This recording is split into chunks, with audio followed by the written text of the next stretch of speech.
Hello everyone, my name is Jimmy and welcome to The Last Lap. In today's video, we're going to be breaking down everything from Martinsville Speedway. Before we hop into the video, I just want to quickly remind you guys to hit that like button and subscribe button.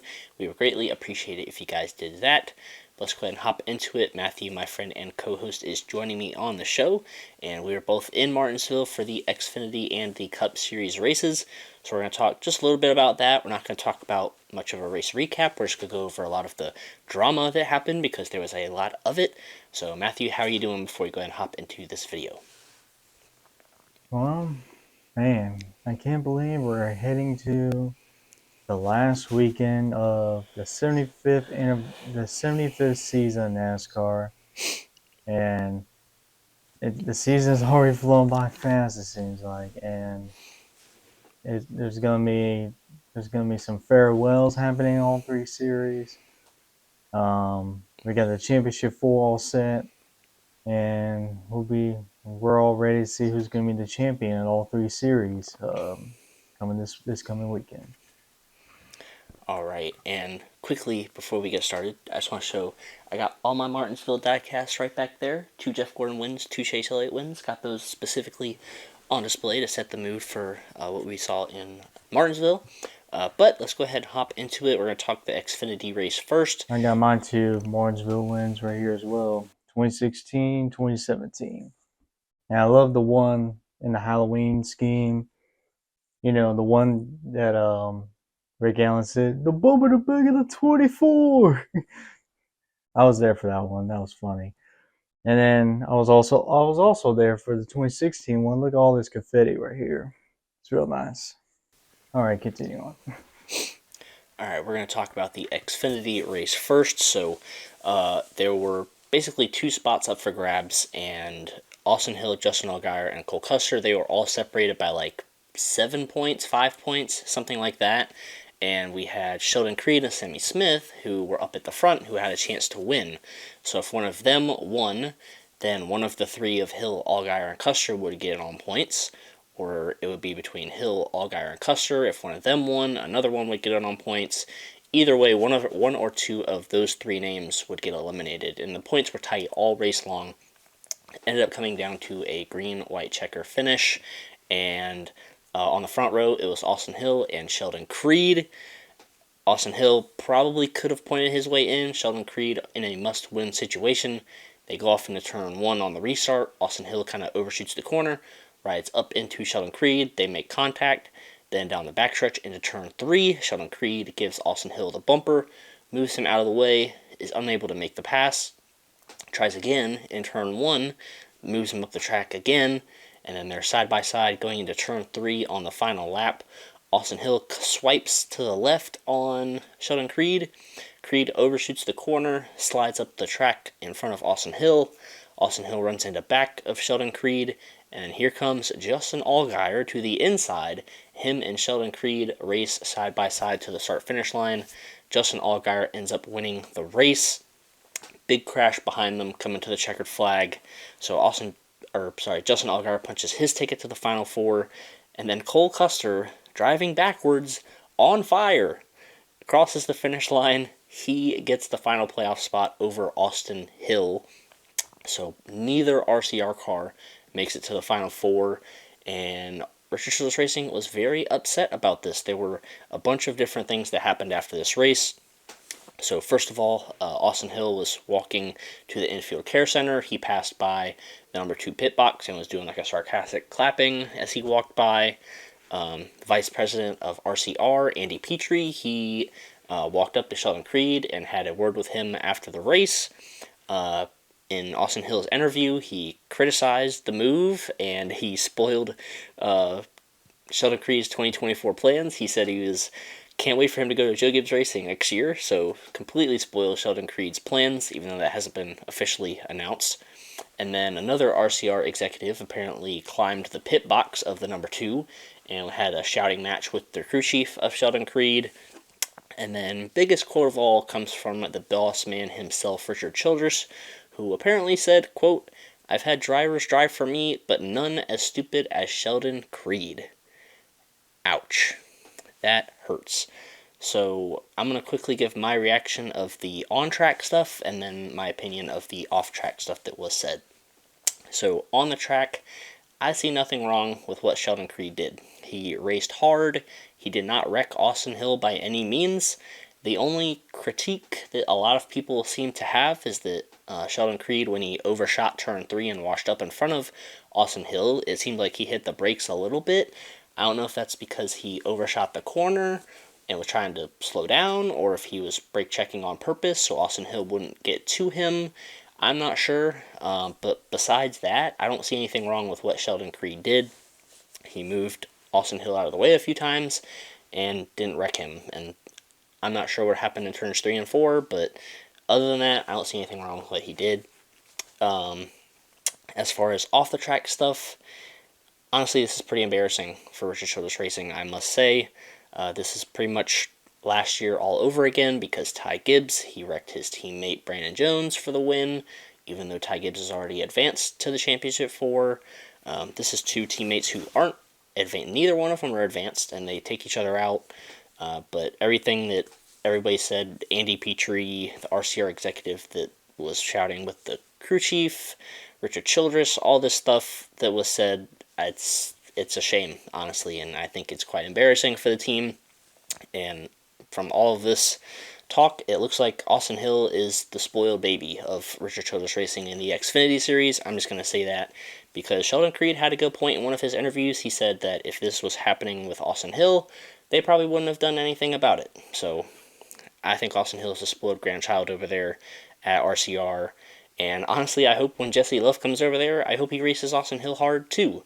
Just to, I don't know, just make them look like dummies. But yeah, I have nothing wrong with Austin Hill. He's a great guy. It's just, I don't know, it just seems like he's spoiled. And since after Sheldon Creed announced he was leaving, RCR is just like, well, screw you, and screw you for not helping Austin Hill get to the championship four and all that stuff. So yeah, I think it's just a shame, all that stuff that happened.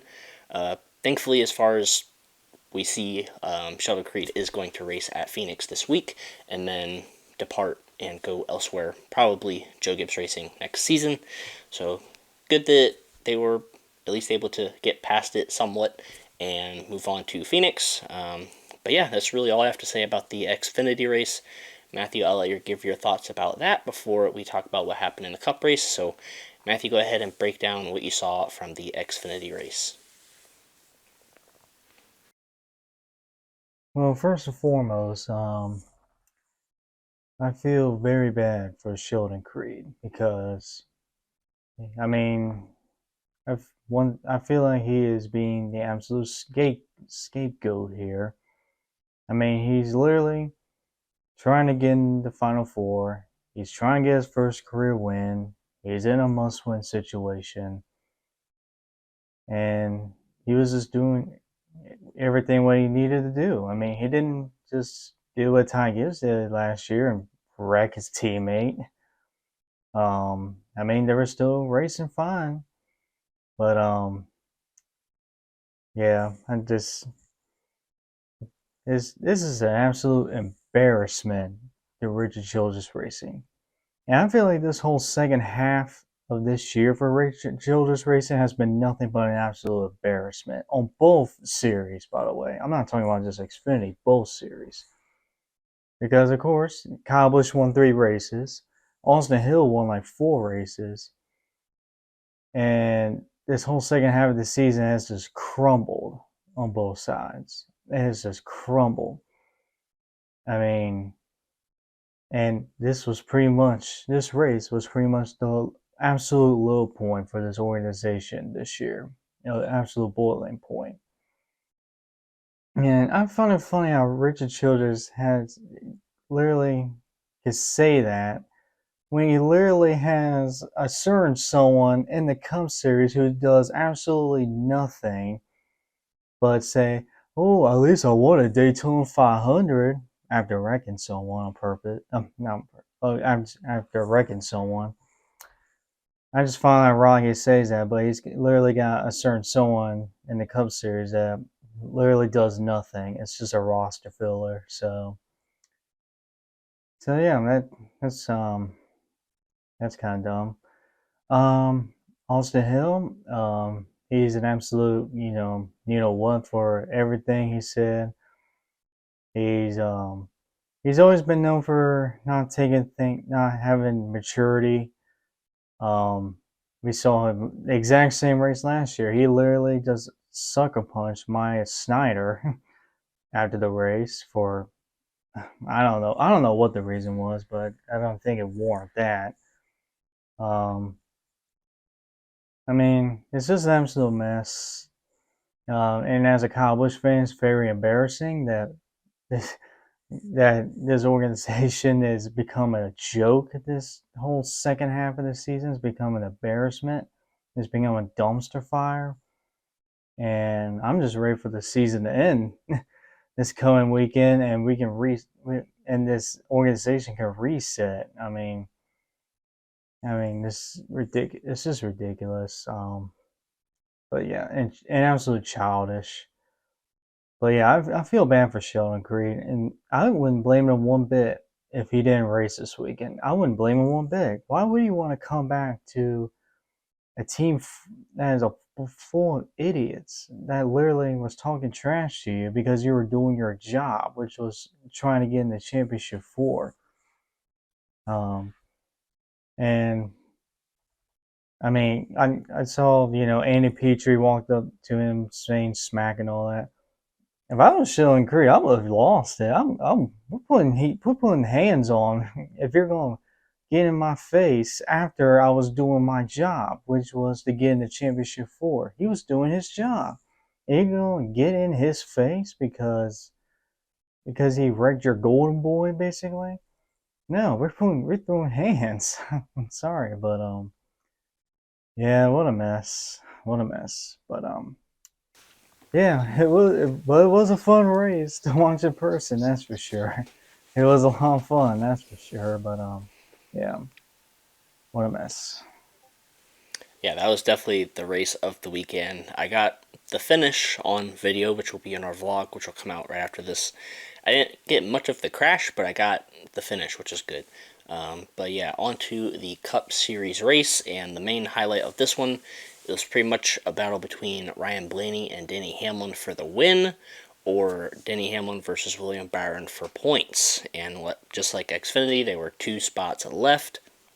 Martin Truex Jr., he was speeding early in the race, could not recover from that. There was some beef between Ty Gibbs and Joey Logano, and I actually heard on Denny Hamlin's podcast, Actions Detrimental, he actually went into very good detail on what happened there. Apparently, there's been some beef going back and forth between Ty Gibbs and Joey Logano all season. They've been racing each other really hard. Each of them haven't been cutting each other a break, and Joey Logano just kind of sent it in there and kind of wiped Ty Gibbs out. But if you guys want like a full explanation on all of that beef, make sure to listen to Denny Hamlin's podcast, Actions Detrimental. The pace car was stuck on the track. That was funny. Apparently, the tire wear for the Cup cars was way too good, and it caused the wear on the pace car to pretty much wear out, and the pace car got stuck. So that was pretty funny. But there was some strategy late in the race. Chase Elliott and a few others, they stayed out to try and hope for a caution to make it on fuel. Most drivers pitted, but there were a lot of 2-tire and 4-tire options. Ryan Blaney and Denny Hamlin, they had to try and drive their way through the field in the final, I think it was like 125 laps or so. And then after the drivers that stayed out, after they pitted, Eric Almirola resumed the race lead because I believe he took 2 tires on that pit stop. And then Ryan Blaney made his way through the field, chased him down, ended up passing him late in the race. So Ryan Blaney would go on to win, and William Byron would get that final playoff spot based on points over Denny Hamlin, who it's not his year. Just had to throw it out there. That's fun. Everybody's going to It's go our year, crazy. guys. This is our year. I just feel like this is our year.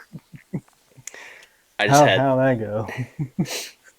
I just had to throw that in there because everybody's been making fun of him for saying that. But yeah, I want I to mean, give. he set himself up by saying that. He set himself up there. So I mean, there's no coming back from that one. Yeah, he absolutely set himself up, and it's pretty funny. But yeah, I want to give big props to William Byron today because the first half of the race, his car was absolutely junk. He was way outside the top 10, top 15. Maybe he might have even been outside the top 20 at some point. And they worked and worked and worked on that car. And I'm going to have to do some research and find out where he finished. But he was able to finish well enough to beat Denny Hamlin based on points after Denny Hamlin, I think he won the second stage and finished well in the first stage as well. So big props to William Byron and that team for working hard over 500 laps to get that car in somewhat good condition for him to advance to the Final Four. And Ryan Blaney obviously got the win, so props to him. He clearly had the best car today.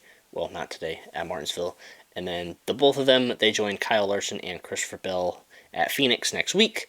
But really, that's all I have to say about the Cup race. It wasn't super exciting. The tire, they had a new tire for the race, and it worked a little bit better. There was a little bit better racing, needs to be better.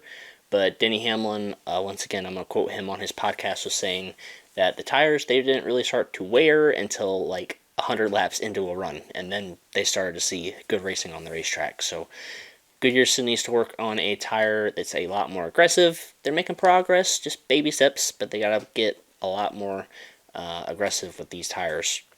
But that's really all I have to say about the Cup race. Matthew, do you have any quick thoughts about that before we go ahead and talk about all of the Championship 4 contenders? I don't think so. I mean, I pretty much said my thoughts about it in our vlog, which you will see later on. So yeah, let's, I'm ready to talk about this coming weekend and the Final Four for each series. All right, so we're going to start off with the Truck Series. I'm just going to go over Truck Xfinity Cup, all of my champions for each series, and I'll let Matthew do the same. So for me, you guys are going to see a very common theme with all of my picks, and the first one for the Truck Series, I think Carson Hocevar is going to get it done in the Truck Series. He has been riding a wave of momentum. He won last week at Homestead, or not last week, 2 weeks ago technically, at Homestead. So Carson Hocevar, he's going to be my Truck Series champion. In the Xfinity Series, I'm going to go with Mr. Justin Allgaier because he has been very good at Phoenix. I know he struggled in the Championship 4. He has yet to get it done, but I feel like this is his year. Justin Allgaier, very good at Phoenix. I think he has a chance to get the championship there. And then my Cup Series champion is going to go along with that same ride of momentum. Carson Hocevar won the last truck race. Justin Allgaier won the last Xfinity race. And who won the last Cup race? Mr. Ryan Blaney. I think Ryan Blaney is going to shock a lot of people and get the win and the championship this weekend at Phoenix. I don't even really think it's a shock because Denny Hamlin was saying the same thing, that Ryan Blaney, about him being really good at Phoenix. He finished second there last year to Joey Logano, his teammate, who won the championship. And I think if Joey Logano wasn't in the championship, I think Ryan Blaney would have won that race. So that's why I have Ryan Blaney as my Cup Series champion. I think I've also seen a stat that he finished, I don't think he's finished outside the top 5 in the next gen at Phoenix. Don't quote me on that, but I think that's what I heard. But yeah, Ryan Blaney, really good at Phoenix, specifically in the next gen car. That is why he is going to be my Cup Series champion. So those are my 3 for each series. Matthew, who are your champions going to be? Well, for the Truck Series, I got Corey Heim winning the Truck Series championship because he has pretty much been the dominant truck this year. I think I made a, I don't know if I read this right. I think he has like almost 20 top tens in the season or something like that. I think I don't have the exact number, but it's around there, which is absolutely insane. I mean, Corey Heim has been strong everywhere this year. He has been good, been good all year long. It's hard not to pick him. I mean, he has been the dominant truck this year. So I got Corey Heim winning for Tricon Garage.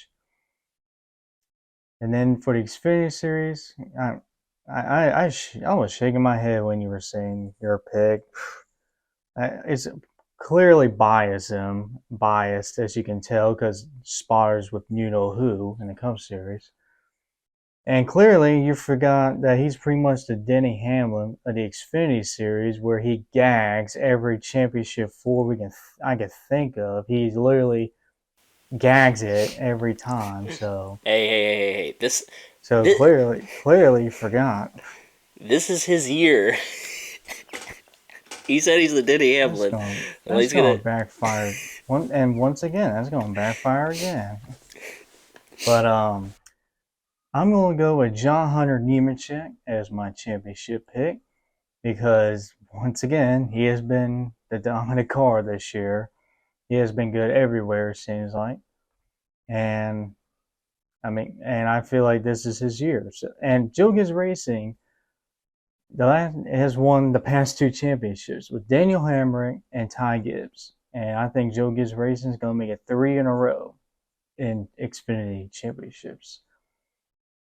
And as for the Cup Series, who is going to be my championship pick for the Cup Series?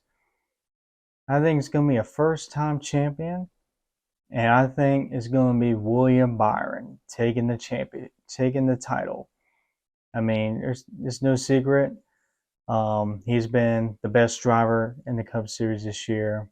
I know Martinsville wasn't a good race for them, but I don't think that's going to carry on to Phoenix. And plus, he did win at Phoenix earlier this year. So, and William Byron has been good at almost every track this year. He's won a mile and a half. He's won super speedway, road courses, short tracks. He's pretty much won at every type of track this year. So, I think William Byron is my Cup Series champion this year. All right, I have all of our champion picks right here for you guys. I'm gonna keep that right here for us over the weekend. But I think that's pretty much gonna wrap it up for this video. Matthew, do you have any other closing thoughts before we go and finish up? Well, there's a lot of farewells happening this weekend.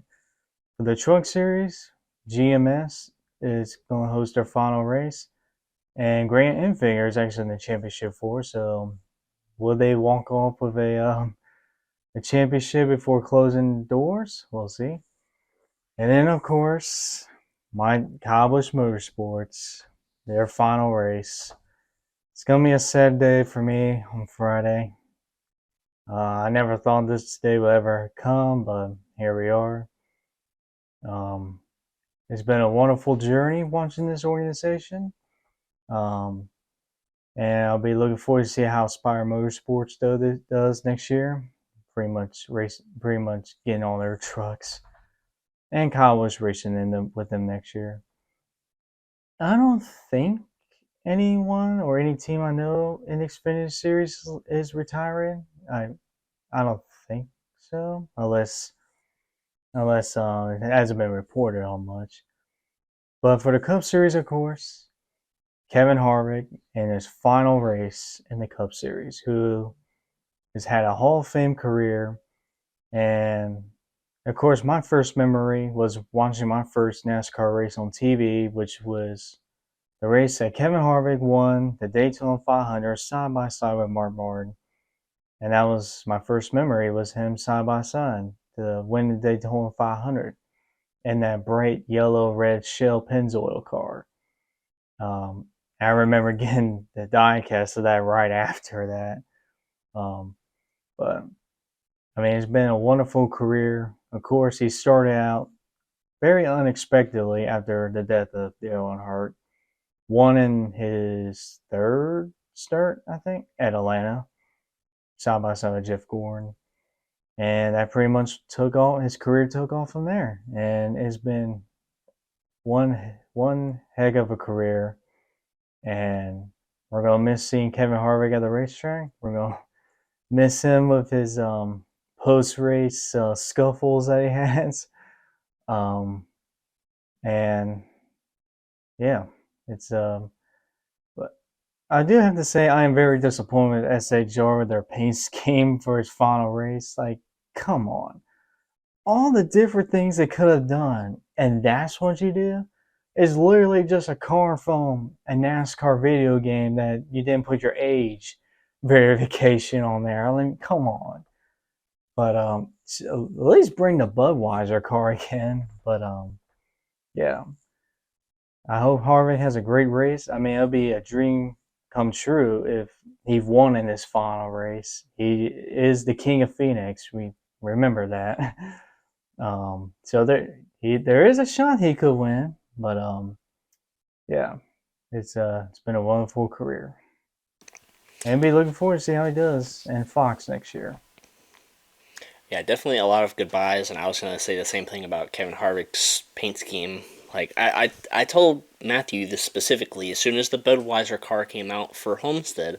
I told him I was like, now watch, they're gonna screw up the Phoenix one, and sure enough, they did. They should have just saved the Budweiser one for Phoenix, but oh well, it is what it is, I guess. But yeah, there's a lot of other things going on. Eric Almirola, he's gonna be done after this year. I think Live Fast is going to be done after this year because they're the ones that sold their charter to Spire, Well, I they're gonna be believe. part time. Okay, They're gonna they're be part time next year. they're going to be part time, so last full time season for them, and I'm sure lots of other stuff that I can't think of off the top of my head. But yeah, end of the season is officially here. One more race. We're going to bring out our Martinsville vlog. That will be the next video, so make sure you guys have the little notification bell turned on for that, because that's going to be a really good video. We're going to show you a lot of stuff behind the scenes. We actually got on the racetrack a little bit. Met a few drivers that I'm not going to say, so you're going to have to watch that video to find out. Got a lot of on-track action in that video as well for you guys, so make sure you watch that when it comes out. But until next time, we will see you guys in the next video.